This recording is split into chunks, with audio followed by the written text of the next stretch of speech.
bus adequacy in Boston, specifically whether MBTA bus service reliability is worst on routes serving lower income or historically marginalized community.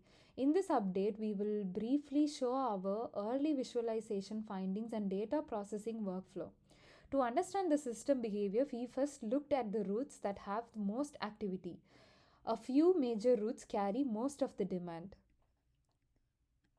Next, we examine delay patterns. Although scheduled headways are short, delays often exceed 5 minutes, suggesting widespread reliability challenges. We then ranked the routes by late arrival rate and saw the same routes repeatedly performing poorly over years. Then we have a heat map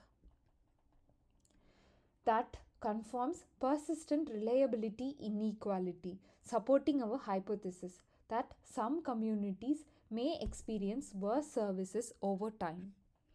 Then, data preprocessing.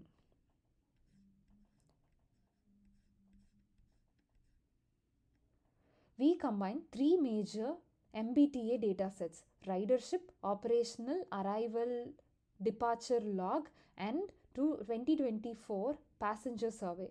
Since the dataset labeled routes differently, like 011 or 100, we standardized the routes format by merging it accurately.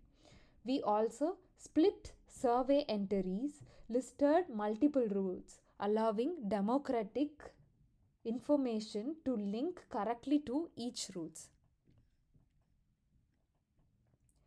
Then, because these datasets contains 10 million of row, we use memory sufficient slicing.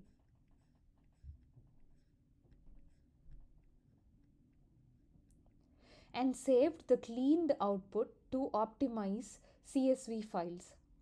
This gives us the unified dataset where routes, services, quality, and rider demographics can now be compared fairly. The goal of this section is to use clustering to explore whether characteristics of MBTA bus routes show natural groupings and whether those groupings correlate with demographic or socioeconomic factors. To do that, we use three data sets: ridership data, arrival departure data, and survey data.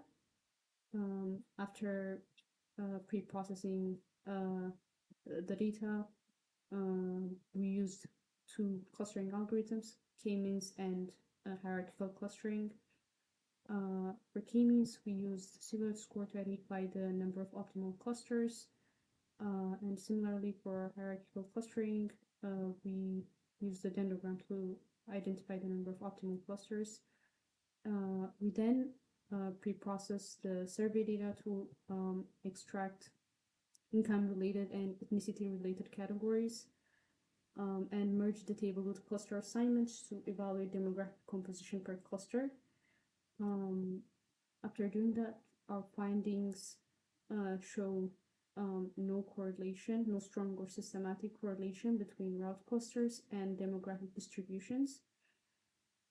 Income and ethnicity proportions, as you can see here, remained largely similar across all clusters, and this is also the same with the output we got from hierarchical clustering.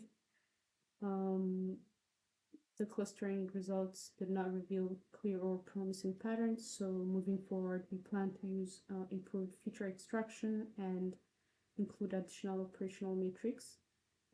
We plan to use statistical comparisons or predictive modeling that explicitly test whether service quality differs across demographic groups or geographic areas.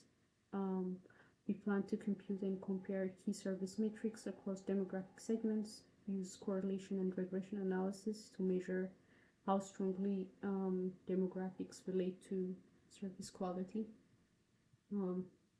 That's it for our presentation. Thank you.